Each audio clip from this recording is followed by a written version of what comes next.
ಚೆನ್ನಾಗಿದ್ದೀರಾ? All right. ಇವತ್ತಿನ ನಮ್ ಇಂಗ್ಲಿಷ್ ಸೆಷನ್ ಅಲ್ಲಿ ನಾವ್ ಏನ್ ಮಾಡೋಣ ಅಂದ್ರೆ, ಇವಾಗ್ ತನಕ ಎಷ್ಟೋ ವಿಷಯಗಳನ್ನ ನಾವು ತಿಳ್ಕೊಂಡಿದೀವಿ ಅಲ್ವಾ? ಅಂದ್ರೆ ಒಂದ್ ಮನೆಯಲ್ಲಿ ಉಪಯೋಗಿಸೋ ಆ ವಸ್ತುಗಳಾಗಿರ್ಬೋದು, ಮನೇಲಿ ಮಾತಾಡೋದು, ಕಾನ್ವರ್ಸೇಷನ್ ಅಟ್ ಹೋಮ್, ಅಂಗಡಿಯಲ್ಲಿ, ಸ್ಕೂಲಲ್ಲಿ, ಹಾಸ್ಪಿಟಲ್ ಅಲ್ಲಿ ಎಷ್ಟೋ ಜಾಗಗಳನ್ನ ನಾವು ಕವರ್ ಮಾಡ್ಬಿಟ್ಟಿದೀವಲ್ವಾ? ಅದಕ್ಕೆ ಸಂಬಂಧಪಟ್ಟ ಜನರು, ಆಬ್ಜೆಕ್ಟ್ಸ್ ಅವೆಲ್ಲ ನಿಮ್ಗೆ ಕಂಡಿಡಿಯಕ್ಕಾಗತ್ತಾ? ಒಂದು ಇಂಟ್ರೆಸ್ಟಿಂಗ್ ಆಗಿರೋ ಆಕ್ಟಿವಿಟಿ ಕೊಟ್ ನೋಡೋಣ ಅಂತ ಅನ್ಕೊಂಡೆ. ಆಯ್ತಾ? ಅದಾದ್ಮೇಲೆ ನಿಮ್ಮೆಲ್ಲರಿಗೂ ಸುಲಭವಾಗಿ ಈ ಇಂಗ್ಲಿಷ್ ಅನ್ನ ಎರಡೇ ಎರಡ್ ಸೆಂಟೆನ್ಸ್ ಅಲ್ಲೂ ನಾವು ಕಮ್ಯುನಿಕೇಟ್ ಮಾಡ್ಬೋದು. ಅಂದ್ರೆ ನಾವು ಪ್ರತಿದಿನ ಉಪಯೋಗಿಸೋ ಸಾಮಾನ್ಯವಾಗಿ ಬಳಸೋ ಈ ಟೂ ವರ್ಡ್ ಸೆಂಟೆನ್ಸಸ್ ನಾನ್ ನಿಮ್ಗೆ ಹೇಳ್ತೀನಿ. ಆದ್ರೆ ನೀವು ನನಗೆ ಅದಲ್ಲಿ ಸಹಾಯ ಮಾಡ್ತೀರಾ. ಅಂದ್ರೆ ಕನ್ನಡದ ಸೆಂಟೆನ್ಸ್ ನೀವು ನೋಡ್ತೀರಾ, ಅದರದ್ದು ಇಂಗ್ಲಿಷ್ ಸೆಂಟೆನ್ಸ್ ಏನಪ್ಪಾ ಬರ್ಬೋದು, ಆ ಪಿಕ್ಚರ್ ನೋಡಿ ನಿಮ್ಗೆ ಗೆಸ್ ಮಾಡಕ್ ಆಗತ್ತೆ. ಆಯ್ತಾ? ಅದನ್ನು ನೀವು ಹೇಳಿ. ಅದಾದ್ಮೇಲೆ ಕೊನೆಯದಾಗಿ ನಾವು ಮಲ್ಟಿಪಲ್ ಚಾಯ್ಸ್ ಕ್ವೆಶನ್ಸ್ ನೋಡೋಣ. ಆಯ್ತಾ ಮಕ್ಳೇ?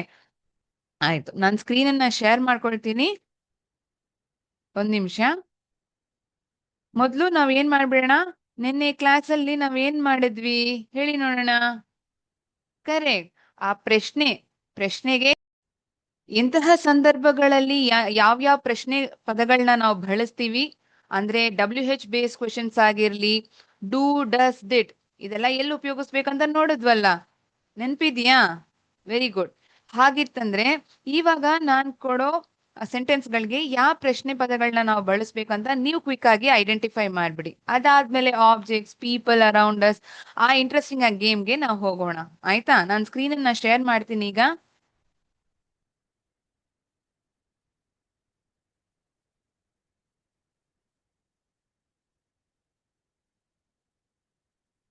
Screen is visible? All right. Dash pet dog is this? ಯಾರ್ದಿದು? ಮನೇಲಿ ಬೆಳೆಸೋ ಪ್ರಾಣಿ ಇದು. ಈ ನಾಯಿ ಯಾರ್ದು? ಯಾರ್ದು ಅಂತ ಬರುವಾಗ WH ಕ್ವೆಶನ್ ಬರ್ಬೇಕು ಮಕ್ಕಳೇ. ಎಸ್, ಯಾರ್ದು ಅಂತ ಬರುವಾಗ ಹೂಸ್. Perfect you are. ಯಾರ್ದು? Dash do you woke up? Which do you woke up? Where do you woke up? When do you woke up? ಯಾವಾಗ ಎದ್ದೊಳ್ತೀಯ? When do you wake up? I'm sorry, when do you wake up? Correct. Chat box ಅಲ್ಲಿ when ಹೇಳ್ಬಿಟ್ಟಿದ್ದೀರಾ, very good. ಅದನ್ನೇ ನಾನು ಬಳಸಿ ಈಗ ಅದನ್ನ ಹೇಳ್ಬಿಟ್ಟೆ. ವೋಕಪ್ ಅಂದ್ಬಿಟ್ಟೆ, ಐಮ್ ಸಾರಿ, ವೇಕಪ್ ಅದು. ಆಯ್ತಾ? Dash do you live? ಎಲ್ಲಿದ್ದೀರಾ ನೀವು? ನಾನೇನಂದೆ, ಈ WH ಬೇಸ್ ಕ್ವೆಶನ್ಸ್ ಪ್ರಾರಂಭದಲ್ಲಿ ಬರ್ತಿದೆ ಅಂದ್ರೆ ಈ ಡೂ, ಡಸ್, ಡಿಡ್ ಅನ್ನೋದು ಸಹಾಯ ಮಾಡಂತ ವರ್ಬ್ ಆಗಿ ಬರುತ್ತೆ, ಪ್ರಶ್ನೆ ರೀತಿಯಾಗಿರೋ ಪದಗಳಾಗಿರತ್ತೆ. ಇಲ್ಲಿ WH ಬೇಸ್ ಕ್ವೆಶನ್ ಪ್ರಾರಂಭದಲ್ಲಿ ಬರ್ಬೇಕಾಗಿದೆ, ಅದು ಯಾವ್ದಂತ ನೀವು ಕಂಡುಹಿಡಿಬೇಕು. ಈ ಡೂ ಅನ್ನೋದು ಎಲ್ಲ ನಾವು ಉಪಯೋಗಿಸ್ತೀವಿ ಮಕ್ಳೇ, ವರ್ತಮಾನ ಕಾಲದಲ್ಲಿ ಇರೋ ವಾಕ್ಯಗಳಿಗೆ ನಾವು ಬಳಸ್ತೀವಿ ಅಲ್ವಾ? ಕರೆಕ್ಟ್. ಆ ಕಾರಣಕ್ಕೋಸ್ಕರನೇ ಇಲ್ಲಿ ಡ್ಯಾಶ್ ಆದ್ಮೇಲೆ ಏನಿದೆ ನೋಡಿ, ಡೂ. ಡೂ ಅಲ್ದೆ ಡಸ್ ಬಂತಂದ್ರೆ ಆ ಸೆಂಟೆನ್ಸ್ ಆಗಿದ್ದು ವರ್ತಮಾನ ಕಾಲದಲ್ಲಿದೆ ಅಂತ ನಾವು ಅರ್ಥ ಮಾಡ್ಕೊಬೇಕಂತ ಹೇಳಿದೀನಿ ಅಲ್ವಾ? ನೀವೆಲ್ಲಿದ್ದೀರಾ? ನೀವೆಲ್ಲಿ ವಾಸ ಮಾಡ್ತಿದ್ದೀರಾ? Where do you live? ಎಲ್ಲಿ? ಜಾಗ, place or location. If you want to know, we use the question word where. Correct. ಯಾವ ಪ್ರಶ್ನೆ ವರ್ಡ್ ಅಂತ ಹೇಳಿದೆ ಅದನ್ನ ಎಲ್ಲೆಲ್ಲಿ ಬಳಸ್ಬೇಕಂತಾನು ನೀವು ಕಂಡಿಡ್ಬಿಟ್ಟಿದ್ದೀರಾ. ಒಬ್ರು ಹೇಳಿದ್ದಾರೆ ಪ್ಲೇಸ್, ಲೊಕೇಶನ್ ಟು ಐಡೆಂಟಿಫೈ, ಅದಕ್ಕೆ ವೇರ್ ಬಳಸ್ತೀವಿ ಅಂತ. ಎಕ್ಸಲೆಂಟ್ ಯುವ. Dash do you feel today? ಹೇಗ್ ಅನ್ನಿಸ್ತಿದೆ ನಿಮ್ಗೆ? ಹೇಗ್ ಅನ್ನಿಸ್ತಿದೆ? How many do you feel today? ಎಷ್ಟೆಲ್ಲ ಅನ್ನಿಸ್ತಿದೆ ಅಂತ ಕೇಳ್ತೀವ. ಹೇಗ್ ಅನ್ನಿಸ್ತಿದೆ ನಿಮ್ಗೆ? ಹೇಗೆ ಅಂತ ಕೇಳುವಾಗ ಯಾವುದು?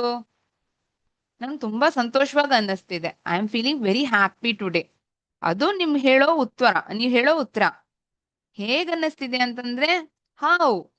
ಅಮೇಸಿಂಗ್.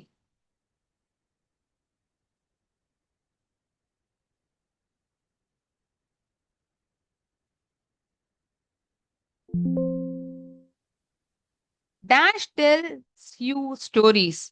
ಯಾರು ಹೇಳ್ತಾರೆ ನಿಮ್ಗೆ ಕತೆನ? ಮನೇಲಿ ಯಾರೇ ಮಕ್ಳೇ ಹೇಳ್ತಾರೆ ನಿಮ್ಗೆ? ನೀವೇ ಹೇಳ್ತೀರಾ? ಸುಳ್ಳು ಹೇಳ್ತಿದ್ರೆ ಕತೆ ಹೇಳ್ಬೇಕು ನಾವು. ಅಂದ್ರೆ ಒಳ್ಳೆ ಅದೇ ನೀತಿ ಕೊಡೋ ಕತೆಗಳು ಅಂತಹ ಕತೆಗಳನ್ನ ನಾನು ಕೇಳ್ತಿರೋದು. ನೀವು ಬಿಡೋ ಕತೆಗಳನ್ನ ನಾನು ಕೇಳ್ತಿಲ್ಲ. ಮನೇಲಿ ಅಜ್ಜಿ ತಾತ ಇರ್ತಾರಲ್ಲ ಅವರೆಲ್ಲ ಕತೆ ಹೇಳ್ತಾರೆ. ಅಂದ್ರೆ ಈ ಮೈಥಾಲಜಿ ಸಂಬಂಧಪಟ್ಟಿರೋ ಕತೆಗಳು, ಇಲ್ಲಾಂದ್ರೆ ಬೇರೆ ಯಾವ್ದಾವ್ದೋ ಒಂದು ಕತೆ ಅವ್ರಿಗೆ ತಿಳಿದಿರೋದು, ಒಂದ್ ನೀತಿ ಹೇಳೋ ಕತೆ, ಅದನ್ನು ಅದು ಯಾರು ಹೇಳ್ತಾರೆ? ಹೂ ಟೆಲ್ಸ್ ಯು ಸ್ಟೋರೀಸ್, ಯಾರು ಹೇಳ್ತಾರೆ? ಹೂ, ಯಾರು ಅಂತ ಬರುವಾಗ who. Dash friends do you have, ಎಷ್ಟು ಫ್ರೆಂಡ್ಸ್ ಇದ್ದಾರೆ ನಿಮ್ಗೆ? ಎಷ್ಟಿದ್ದಾರೆ? How friends do you have ಅಂತ ಹೇಳಲ್ಲ ನಾವು, ಎಷ್ಟಿದ್ದಾರೆ ಕೌಂಟ್ ಅಂತ ಹೇಳ್ಬೇಕಲ್ಲ. ಆ ಕಾರಣಕ್ಕೋಸ್ಕರ ಇಲ್ಲಿ ಕೊಟ್ಟಿರೋ ಆಪ್ಷನ್ ನಾವು ಯಾವ ಬಳಸ್ಬೋದು, ಯಾವ ಕ್ವಶನ್ ವರ್ಡ್ ನಾವು ಉಪಯೋಗಿಸ್ಬೋದು? How many friends do you have? Dash do you want to learn English? Why do you want to learn English? Who do you want to learn English? Which do you want to learn English? ಯಾಕೆ ನೀವು ಕಲ್ತ್ಕೊಬೇಕು? ಚೆನ್ನಾಗಿ ಮಾತಾಡೋದಿಕ್ಕೆ, ನಮ್ಮಲ್ಲಿರೋ confidence ಹೆಚ್ಚಾಗೋದಿಕ್ಕೆ, ಹೀಗೆ ತಾನೇ ಹೇಳೋದು. ಅಂದ್ರೆ ನೀವು ಕಾರಣವನ್ನ ಹೇಳ್ತಿದ್ದೀರಾ, ನಾನ್ ಚೆನ್ನಾಗಿ ಮಾತಾಡ್ಬೇಕು, ಎಲ್ಲರೂ ನನ್ನನ್ನ ಹೊಗಳ್ಬೇಕು, ಅಪ್ರಿಶಿಯೇಟ್ ಮಾಡ್ಬೇಕು, ಕಾರಣವನ್ನ ಹೇಳ್ತಿದ್ದೀರಾ ಅಲ್ವಾ? ಕಾರಣ ಹೇಳ್ತಿದ್ದೀರಾ ಅಂದ್ರೆ why. Super. Dash colour do you like? Blue or yellow? ಯಾವ್ದು ನಿಮ್ಗೆ ಇಷ್ಟ? ನೀಲಿನ, ಎಲ್ಲೋನ, ಹಳ್ದಿನ? ಯಾವ್ದು? ನನ್ಗಂತೂ ನೀಲಿಪ. ಯಾವ್ದು ಅಂತ ಬರುವಾಗ ಯಾವ ಕ್ವಶನ್ ವರ್ಡ್ ಇಲ್ಲಿ? ಹೂಸ್ ಅಂದ್ರೆ ಯಾರ್ದು ಅಂತ. ಸಾರಿ, ಒಬ್ರು ಹೇಳ್ತಿದ್ದಾರೆ ಹೂಸ್, ಯಾರ್ದಿದು ಈ ವಸ್ತುವಾದಿ, ಈ ವಸ್ತುವಾಗಿದ್ದು ಯಾರ್ದಂತ ನಾನು ಕೇಳ್ತೀನಿ ಅಂದ್ರೆ ಆವಾಗ ಹೂಸ್ ಉಪಯೋಗಿಸ್ತೀನಿ. ನಿನ್ಗೆ ಯಾವ್ದು ಇಷ್ಟ ಅಂತ ಕೇಳುವಾಗ ಆಪ್ಷನ್ ಕೊಟ್ಟಿದ್ದಾರೆ, ಅದ್ರಲ್ಲಿ ನಾನು ಚೂಸ್ ಮಾಡ್ಬೇಕಂದ್ರೆ ಏನ್ ಹೇಳ್ತೀನಿ? Which colour do you like? Blue or yellow? I like blue. Dash do you do on Sunday? ಏನ್ ಮಾಡ್ತೀರಾ ನೀವು ಭಾನುವಾರ ದಿನ? ನಾನಂತೂ ಚೆನ್ನಾಗಿ ನಿದ್ದೆ ಮಾಡ್ತೀನಪ್ಪ. ನೀವು? ನಾವು ಕೂಡ ವೆರಿ ಗುಡ್. ಓದ್ಬೇಕು, ಫಸ್ಟ್ ಚೆನ್ನಾಗಿ ನಿದ್ದೆ ಮಾಡ್ಬೇಕು, ಅದಾದ್ಮೇಲೆ ನಾವು ಮನೆ ಪಾಠ ಎಲ್ಲ ಮುಗಿಸ್ಬೇಕು, ಅಮ್ಮ ಅಪ್ಪಗೆ ಹೆಲ್ಪ್ ಮಾಡ್ಬೇಕು. ಎಷ್ಟ ಇದೆಯಲ್ಲ. What do you do on Sunday? ಏನ್ ಮಾಡ್ತೀರಾ? ಒಂದು ವಿಷಯವನ್ನ ಹೇಳ್ಬೇಕು, ಏನಂತ ಇನ್ಫಾರ್ಮೇಶನ್ ನನ್ಗೆ ಗೊತ್ತಾಗ್ಬೇಕಂದ್ರೆ ವಾಟ್ ಅನ್ನೋ ಪ್ರಶ್ನೆ ಪದವನ್ನ ನಾನು ಬಳಸ್ಬೇಕು. WH ಕ್ವೆಶನ್ ಯಾವ್ದಲ್ಲಿ? What. Dash time do you spend watching TV? ಎಲ್ಲರೂ ಕೇಳ್ತಾರಲ್ಲ, ನಿಮ್ಮನ್ನು ಕೇಳ್ತಾರಾ? ನಾನ್ ಚಿಕ್ಕ ವಯಸ್ಸಲ್ಲಿದ್ದಾಗ ನನ್ನನ್ನು ಕೇಳಿದ್ರು, ಎಷ್ಟೊತ್ ನೋಡ್ತೀಯ ನೀನು ಟಿವಿ ಅಂತೂ? How much time do you spend watching TV? How many ಎಣ್ಸಕ್ ಆಗತ್ತಂದ್ರೆ ಮೆನಿ. ಎಷ್ಟು ಎಣ್ಸಕ್ ಆಗಲ್ಲ. ಟೈಮ್ನ ಎಣ್ಸಕ್ಬೋದಾ? ಎಣ್ಸಕ್ ಆಗಲ್ಲ ಅಲ್ವಾ? ಇವಾಗ ಚಾಕ್ಲೇಟ್ಸ್ ಇದೆ, ದುಡ್ಡಿದೆ, ಸಾರಿ, ಚಾಕ್ಲೇಟ್ಸ್ ಆಗಿರ್ಲಿ, ಇಲ್ಲಾಂದ್ರೆ ಬೇರೆ ಏನ್ ಹೇಳೋಣ, ಆಪಲ್ಸ್, ಬನಾನಾಸ್, ಬೇರೆ ಏನಾದ್ರೂ ಒಂದು ವಿಷಯವನ್ನ ನಮ್ಗೆ ಎಣ್ಸಕ್ ಆಗತ್ತಂದ್ರೆ ಆಗ ಮೆನಿಯನ್ನ ಉಪಯೋಗಿಸ್ಬೋದು.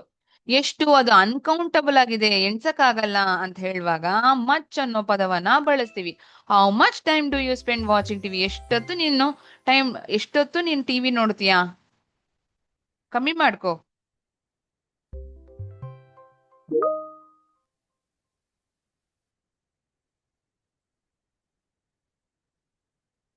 ಸೂಪರ್. ರಿಕ್ಯಾಪ್ ಮಾಡ್ಬಿಟ್ಟಿದೀವಿ. ಈಗ ನೆಕ್ಸ್ಟ್ ಇಂಟ್ರೆಸ್ಟಿಂಗ್ ಆಗಿರೋ ಒಂದು ಆಕ್ಟಿವಿಟಿ, ಆದ್ರೆ ನಿಮ್ಗೆ ಆನ್ಸರ್ ನಾನು ಅಷ್ಟು ಈಸಿಯಾಗಿ ಕೊಟ್ಟಿಲ್ಲ, ನೀವೇ ಕಂಡಿಡಿಬೇಕು. ಕಂಡಿಡಿತೀರಾ? Will you identify it for me? Okay,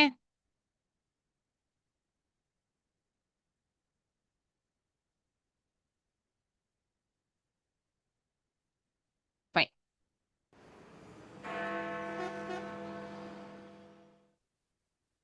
doctors neck ornament with a purpose.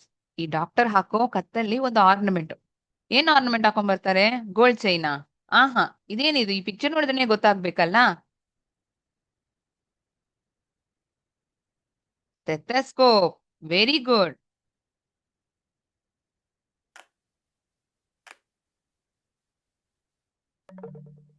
No, ಇಲ್ಲ. STETH, exactly. ಮೇಲೇನ್ ಬರುತ್ತೆ?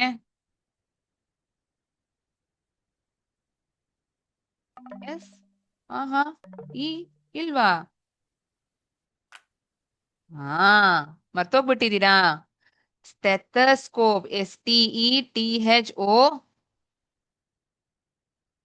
Scope, SCOPE, stethoscope. ಸ್ಟೆಥಸ್ ಅಂತಲ್ಲ, ಸ್ಟೆಥಸ್. Okay, super. ಇದು ಗೊತ್ತಿರತ್ತೆ, ಸ್ಪೆಲ್ಲಿಂಗ್ ಗೊತ್ತಿದ್ಯಾ ಅಂತ ಚೆಕ್ ಮಾಡ್ತಿದ್ದೀನಿ. ವೇರ್ ಚಾಕ್, ಏನಂತ ಪ್ರಶ್ನೆ ಮಕ್ಳೇ?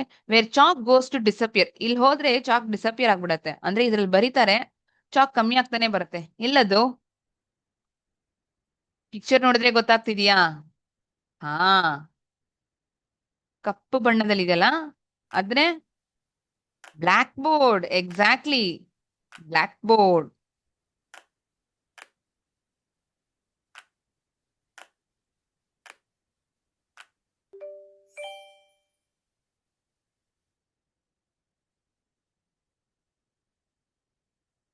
Wheels for unplanned spending. ನೀವು ಅಂಗಡಿಗೆ ಹೋಗ್ಬಿಟ್ಟಿದ್ದೀರಾ, ಆದ್ರೆ ಏನು ಸಾಮಾನ್ಗಳು ಏನೋ ತಗೊಬೇಕಂತಿಲ್ಲ, ಆದ್ರೆ ನೀವು ಹೋಗ್ಬಿಟ್ಟಿದ್ದೀರಾ. ಆ ಸಾಮಾನ್ಗಳೆಲ್ಲ ಎಲ್ಲಿ ಹಾಕ್ತೀರಾ? ಬಕೆಟಾ? ಬಕೆಟ್ ಅಲ್ಲಿ ಹಾಕ್ತೀವಾ? ಆಹಾ, ಬೇರೆ ಏನು? ಒಬ್ರು ಹೇಳ್ತಿದ್ದಾರೆ ಕಾರ್ಟ್ ಅಂತ, ಆದ್ರೆ ಇಲ್ಲಿ ಎಷ್ಟು ಲೆಟರ್ ಸ್ಪೆಲ್ಲಿಂಗ್ ಇರೋ ವರ್ಡ್ ಇದೆ? 7 ಲೆಟರ್ ವರ್ಡ್. ನಾನು ಇದನ್ನ ಹೇಳಿದ್ದೀನಿ ಹೇಳ್ಕೊಡುವಾಗ್ಲು. ಟ್ರಾಲಿ. ಕರೆಕ್ಟ್. ಹಿಂಟ್ ಕೊಟ್ಟಂತೂ ಬೇಗ ಹೇಳ್ಬಿಡ್ತೀರಾ ನೀವು. Trolley, TROLLEY, trolley. ಇವೆಲ್ಲ ಯಾಕೆ ಮ್ಯಾಮ್ ನಾವು ಮತ್ತೆ ಮತ್ತೆ ನೋಡ್ತೇವೆ? ನನ್ಗೇನಂದ್ರೆ, ನೀವು ಎಷ್ಟೋ ವರ್ಡ್ಸ್ ಪ್ರತಿದಿನ ನೋಡ್ತೀರಾ, ಕೇಳಿಸ್ಕೊಳ್ತೀರಾ, ಉಪಯೋಗಿಸ್ತೀರಾ, ಆದ್ರೆ ಆ ಸ್ಪೆಲ್ಲಿಂಗ್ ಎಲ್ಲ ನಿಮ್ಗೆ ಮನ್ಸಲ್ಲಿ ಇದೆಯಾ, ಚೆನ್ನಾಗಿ ನೆನ್ಪು ಬರತ್ತಾ ಅಂತ ಚೆಕ್ ಮಾಡೋದಿಕ್ಕೆ ಇಂತಹ ಪ್ರಶ್ನೆಗಳನ್ನ ನಾನು ಮಧ್ಯದಲ್ಲಿ ಕೇಳೋದು, ಆಯ್ತಾ? ದಿ ಹೌಸ್ ಟೈನಿ ಅನೌನ್ಸರ್, ಒಬ್ರು ಮನೆಗ್ ಬಂದಿದಾರಂತ ಹೇಗ್ ಗೊತ್ತಾಗತ್ತೆ? ಕಣ್ಮುಚ್ಚಿದ್ರೇನೆ ಗೊತ್ತಾಗ್ಬಿಡತ್ತಾ ನಮ್ಗೆ ಒಬ್ರು ಹೊರಗಡೆ ನಿಂತಿದಾರಂತ? ಆಹಾ, ಅವ್ರ ಏನ್ ಮಾಡ್ತಾರೆ? ಡೋರ್ ಬೆಲ್ ಹೊಡಿತಾರಲ್ವಾ, ಡೋರ್ ಬೆಲ್. ಆ ಪಿಕ್ಚರ್ ನೋಡಿದ್ರೇನೆ ಗೊತ್ತಾಗತ್ತೆ ನಿಮ್ಗೆ ಅಲ್ವಾ, ಅದು ಡೋರ್ ಬೆಲ್ ಅಂತ. ಟನ್ ಟನ್ ಅಂತ ಶಬ್ದ ಬರುತ್ತೆ.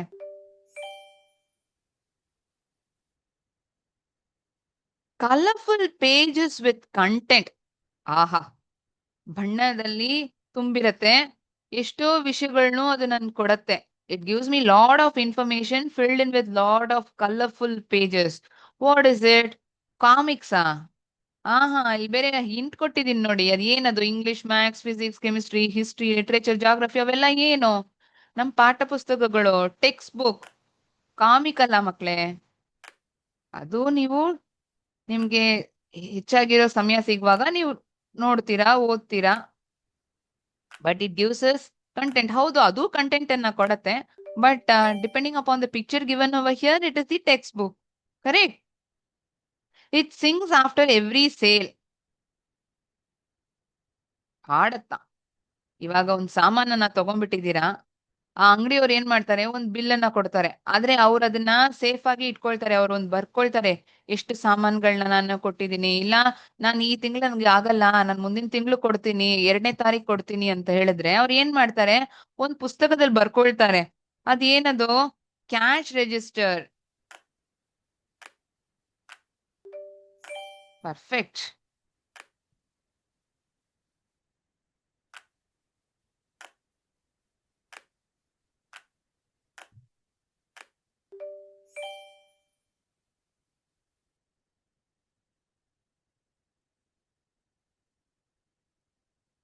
R heads land here at night. ಇದೇನ್ ಏರೋಪ್ಲೇನ್ ಲ್ಯಾಂಡ್ ಆಗೋದಿಕ್ಕೆ? ಆದ್ರೆ ನಾವ್ ಇದ್ರ ಮೇಲೆ ಬಲ್ಕೊಳ್ಳೋದು ರಾತ್ರಿ ಹೊತ್ತು. ಪ್ರಶ್ನೆ ಕೇಳೋ ರೀತಿನೇ ಒಂಥರ ವ್ಯತ್ಯಾಸವಾಗಿದೆ ಅಲ್ಲ. Our heads land here. It's a pillow.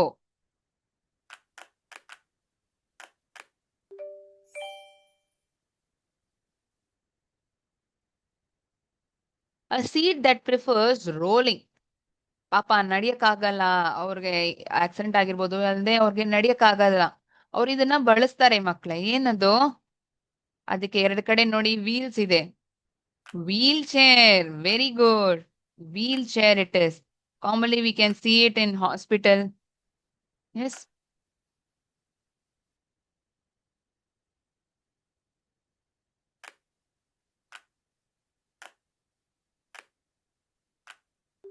ಮನೇಲಿ ದೊಡ್ಡವ್ರು ಇದಾರಂದ್ರೆ ಅವ್ರು ಇದನ್ನ ಬಳಸ್ತಾರೆ, ಅವ್ರಿಗೆ ಅಕಸ್ಮಾತ್ ನಡಿಯಕ್ ಆಗಲ್ಲ ಅಂದ್ರೆ ಅಲ್ವಾ. Mid day treasure chest. ಆಹಾ, ಇದಂತೂ ಯಾವಾಗಪ್ಪ ನಾವು ತೆಗಿತೀವಿ ಅಂತ ಅನ್ಕೊಳ್ತೀವಲ್ವಾ. ಸ್ವಲ್ಪ ಹೊತ್ತಾಯ್ತಂದ್ರೆ ಒಂದ್ 11:30 12 ಗಂಟೆ ಆಯ್ತಂದ್ರೆ ಸ್ಕೂಲಲ್ಲಿ ಏನ್ ಮಾಡ್ತೀವಿ, ಇದು ಯಾವಾಗಪ್ಪ ತೆಗಿತೀವಿ, ಅಮ್ಮ ಏನಾದ್ರು ಒಂದು ಫೇವ್ರೆಟ್ ಆಗಿರೋ ಒಂದು ಊಟವನ್ನ ಕೊಟ್ಬಿಟ್ಟಿದಾರಂದ್ರೆ ನಾವ್ ಏನ್ ಮಾಡ್ತೀವಿ, ಲಂಚ್ ಬಾಕ್ಸ್ ನ ಇವ ಯಾವಾಗಪ್ಪ ತೆಗಿತೀವಿ ಅಂತ ಅನ್ಕೊಳ್ತೀವಿ. Lunch box.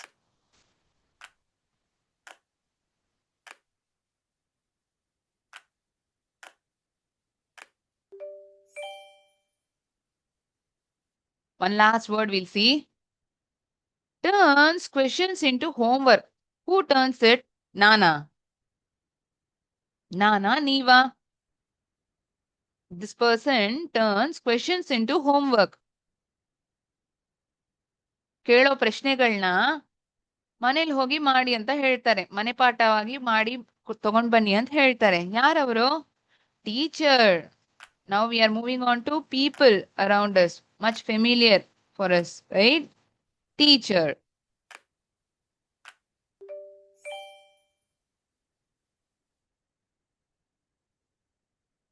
One last word. Okay, ಕೇಳ್ಬಿಡ್ತೀನಿ. Hospital hero or heroine with fast food steps. ಯಾವಾಗ್ಲೂ ಬೇಗ ಬೇಗ ನಡೀತಾ ಇರ್ತಾರೆ, ಯಾಕಂದ್ರೆ ಡಾಕ್ಟರ್ ಇವ್ರನ್ನ ಜೊತೆಗೆ ಇಟ್ಕೊಂಡಿರ್ತಾರೆ, ಬೇಗ ನಡೀತಿರ್ತಾರೆ. They will be busy with reports, assisting doctors. Who are they? Exactly, they are nurse. Nurse ಅಂತ ಹೇಳ್ಬೋದು. ಈ ಕೊಟ್ಟಿರೋ ವರ್ಡ್ ನ ನಾವು ಅನ್ಜಂಬಲ್ ಮಾಡಿದ್ರೆ ನಮ್ಗೆ ಏನ್ ಗೊತ್ತಾಗತ್ತೆ? ನರ್ಸ್ ಅನ್ನೋ ವರ್ಡ್ ನ ನಮ್ಗೆ ಸಿಗತ್ತೆ. ಆಯ್ತು ಮಕ್ಳೇ. ಸೊ ಇವತ್ತಿನ ಸೆಷನ್ ಪ್ರಾರಂಭದಲ್ಲಿ ಕ್ವೆಶನ್ ವರ್ಡ್ಸ್ ಉಪಯೋಗಿಸಿ ಅದ್ ಯಾವ್ದಂತ ನೀವು ಐಡೆಂಟಿಫೈ ಮಾಡಿದ್ರಿ. ಅದಾದ್ಮೇಲೆ ಏನ್ ಮಾಡಿದ್ವಿ? Objects around us, people around us, all these were dealt, right? Now we'll move on to multiple choice questions.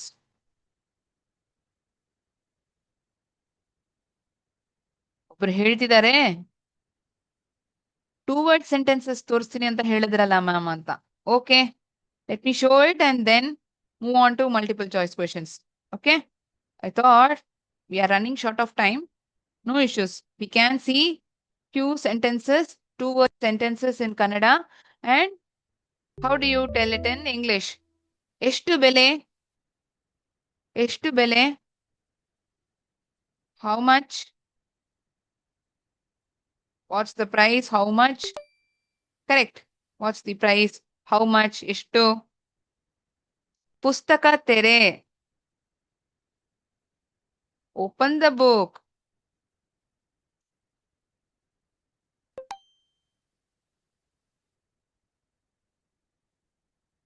ಉತ್ತರ ಹೇಳು. ಇವೆಲ್ಲ ಸಾಮಾನ್ಯವಾಗಿ ಪ್ರತಿದಿನ ನಾವು ಉಪಯೋಗಿಸೋ 2 ವರ್ಡ್ ಇರುವ ಸೆಂಟೆನ್ಸ್ಗಳು. ಆಯ್ತಾ? ಇವೆಲ್ಲ ನಾವು ಅನೇಕವಾಗಿ ಕನ್ನಡದಲ್ಲಿ ಹೇಳ್ತೀವಿ. ಇಂಗ್ಲಿಷ್ ಅಲ್ಲೂ ನಮ್ಗೆ ಮಾತಾಡಕ್ಕೆ ಸರಳವಾಗಿ ಬರ್ಬೇಕಲ್ಲ. It should be coming to us fluently to speak in English. So I can't give long sentence and ask you to tell me the English meaning. ಅದಕ್ಕೆ ನಾವೇನ್ ಮಾಡೋಣ? ಸಣ್ಣ ಪುಟ್ಟ ಹೆಜ್ಜೆ. First will go ahead with complete 2 word sentences. Then we'll move on to 3 word sentence, 4 word sentences. Like that we'll move on. ಉತ್ತರ ಹೇಳು. ಉತ್ತರ ಹೇಳು. Tell the answer. Okay. Tell answer. Say answer. Answer ಅನ್ನ ಹೇಳಿ. Tell me the answer. That is also correct. ಕೈ ತೊಳೆ. Wash hands.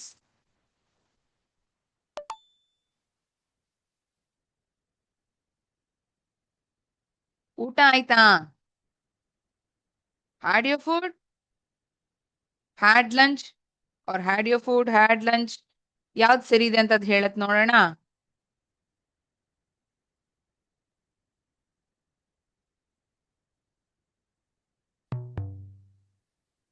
Had food. That itself is okay, it says. Had lunch no ಸರಿನೆ. ಆಯ್ತಾ? ಮನೆ ಶುಚಿ ಅಂದ್ರೆ Clean the house.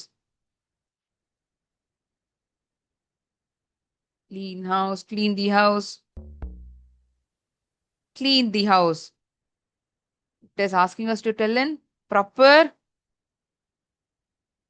sentence. Okay? Clean the house. The ಅನ್ನೋದನ್ನು include ಮಾಡಿ ಅಂತ ಹೇಳ್ತಿದೆ. ಈಗ ನಾವು ಮಲ್ಟಿಪಲ್ ಚಾಯ್ಸ್ ಕ್ವೆಶ್ಚನ್ಸ್ಗೆ ಹೋಗೋಣ ಮಕ್ಕಳೇ. One moment, I shall share the screen.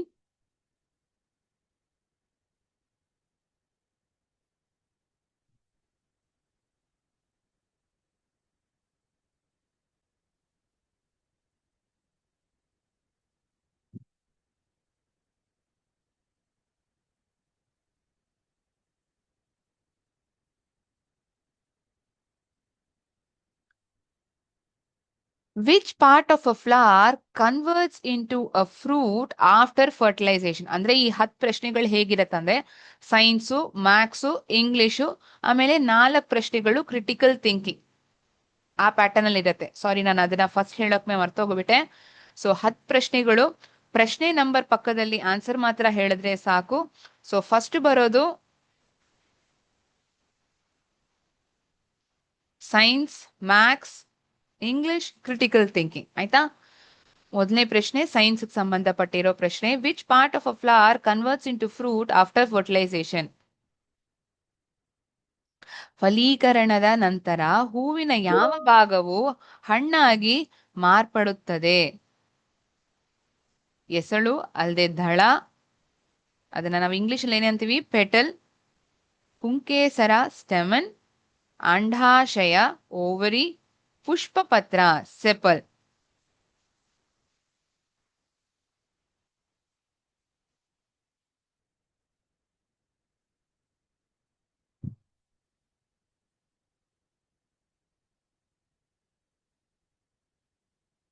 Which part of a flower converts into a fruit after fertilization? Is it a petal, stamen, ovary, sepal? Next question.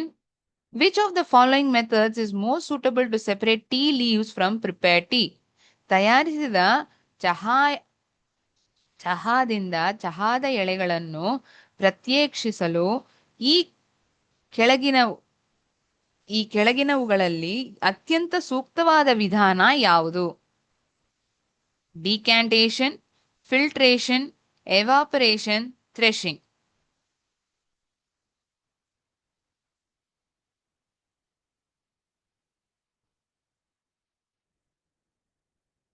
ಶೋಧಿಸುವಿಕೆ, ತಿಳಿಯಣ್ಣಿಸಿಳುವುದು, ಆವೀಕರಣ, ತೆನೆ ಬಡಿಯುವುದು. Decantation, filtration, evaporation, threshing. Most suitable method to separate tea leaves from prepared tea.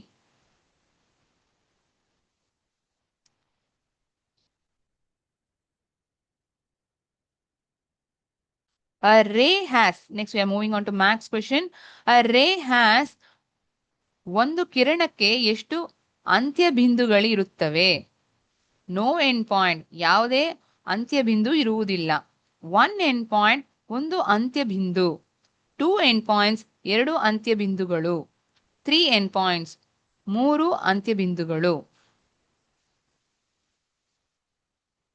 No end point, 1 end point, 2 end points, 3 end points. How many end points are there for a ray? A ray has dash. No end point, 1 end point, 2 end points, 3 end points. ಯಾವುದು ಇರಲ್ವಾ? ಒಂದಿರತ್ತಾ, ಎರಡಾ, ಮೂರ?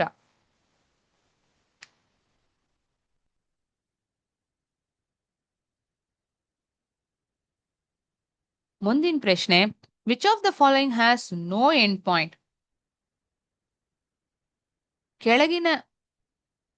ಕೆಳಗಿನವುಗಳಲ್ಲಿ ಯಾವುದಕ್ಕೆ ಅಂತ್ಯಬಿಂದು ಇರುವುದಿಲ್ಲ? Line segment, ರೇಖಾಖಂಡ, ರೇ, ಕಿರಣ, line ಅಲ್ಲದೆ ರೇಖೆ, point ಅಲ್ಲದೆ ಬಿಂದು. ಲೈನ್ ಸೆಗ್ಮೆಂಟ್ ಕನ್ನಡದಲ್ಲಿ ರೇಖಾಖಂಡ, ರೇ, ಕಿರಣ, ಲೈನ್, ರೇಖೆ, ಪಾಯಿಂಟ್, ಬಿಂದು. ಯಾವುದಕ್ಕೆ ಅಂತ್ಯ ಬಿಂದು ಇರುವುದಿಲ್ಲ ಅಂತ ಪ್ರಶ್ನೆ. 5ನೇ ಪ್ರಶ್ನೆ. You did not hear what your teacher said because of a loud noise outside. Which phrase is the most natural way to ask them to repeat it? This is something pertaining to English. Say that again. I missed it. Next option. Pardon me. Could you please repeat that? Speak louder. I can't hear you. What did you say?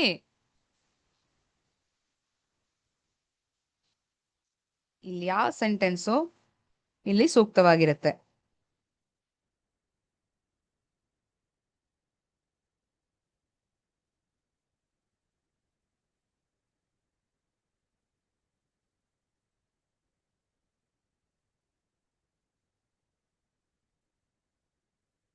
ತುಂಬಾ ತಾಳ್ಮೆಯಿಂದ ಮಾತಾಡ್ಬೇಕು.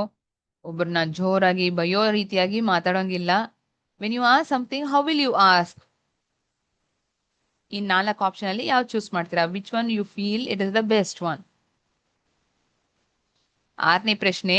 You need to borrow a blue pen from your classmate during an exam. What is the most polite way to ask? ಹೇಗೆ ಕೇಳ್ಬೋದು? Give me your blue pen right now.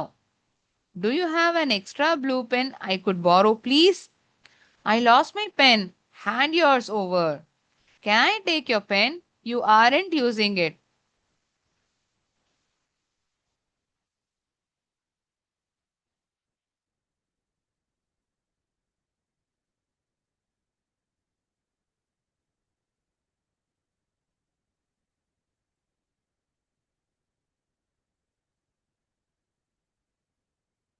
7ನೇ ಪ್ರಶ್ನೆ. Which of the following numbers does not belong to the group? 7, 8, 9, 10 ಈ 4 ಪ್ರಶ್ನೆಗಳು critical ಥಿಂಕಿಂಗ್ಗೆ ಸಂಬಂಧಪಟ್ಟದು. ಆಯ್ತಾ? 27, 64, 125, 144. Which of the following numbers does not belong to the group?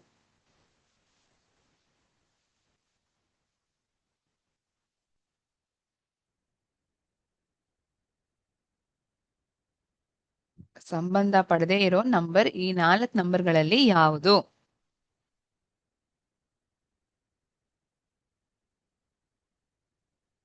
ಬರ್ದಾಯ್ತಾ? ಮುಂದಿನ ಪ್ರಶ್ನೆ. If pencil is coded as QFODJM, how is eraser coded using the same rule? FSBTFS, FQBSDR, DSBQFB, GTBSFT.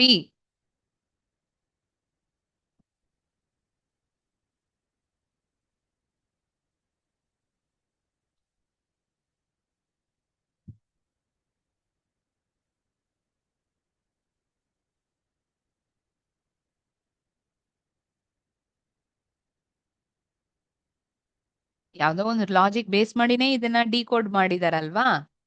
ಅದು ಗೊತ್ತಾಗ್ಬಿಡ್ತು ಅಂದ್ರೆ ನೀವು ಸುಲಭವಾಗಿ ಕಂಡುಹಿಡಿಬಹುದು. A simple one only. Okay. Find the next in sequence. Z2, Y4, X8, W16. What would be the next one in the sequence? V32, U32, V24, U64.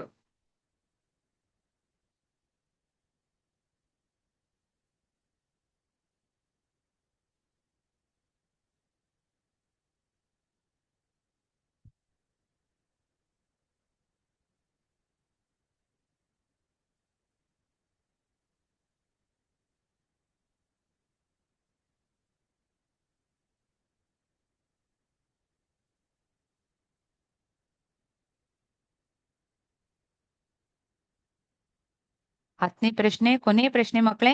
Find the next in sequence. 3, 6, 12, 24, 48. What would be the next number? 72, 84, 96, 108.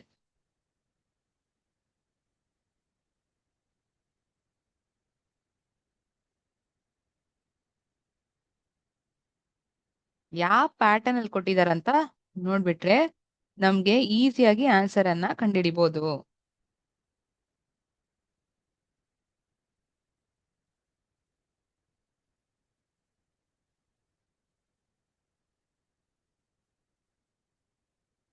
Okay, answers ನ discuss ಮಾಡ್ಬಿಡೋಣ.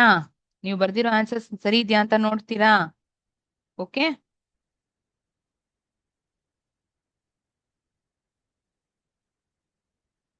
ಒಂದ್ ನಿಮಿಷ.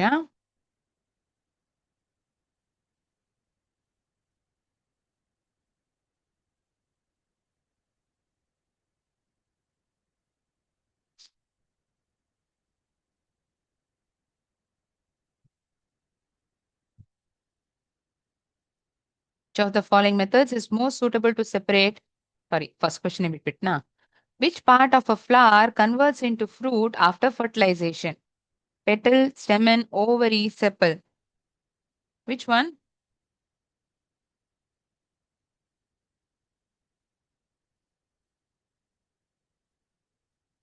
Petal.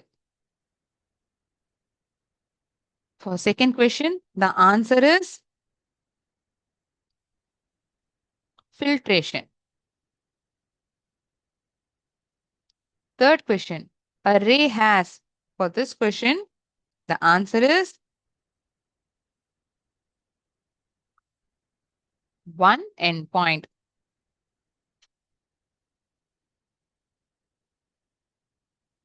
Which of the following has no endpoint? For this, the answer is option C. It is line. It has no endpoint. Fifth question, the most relevant option that you would choose, wherein you are speaking so politely. Yes, pardon me, could you please repeat that? ಜೋರಾಗಿ ಹೇಳಕ್ಕಾಗಲ್ವಾ? ಆ ಥರ ಎಲ್ಲ ಗದರಿಸಿ ಹೇಳೋಂಗಿಲ್ಲ, ಮೆತ್ತಗೆ ಹೇಳ್ಬೇಕಲ್ಲ. Pardon me, could you please repeat that? That would be the best one. Sixth question answer. It's option B. Please, you need to use polite words, right? Which of the following numbers doesn't belong to the group? 27, 64, 125, 144. First three options are of cube. The last one, it's of square.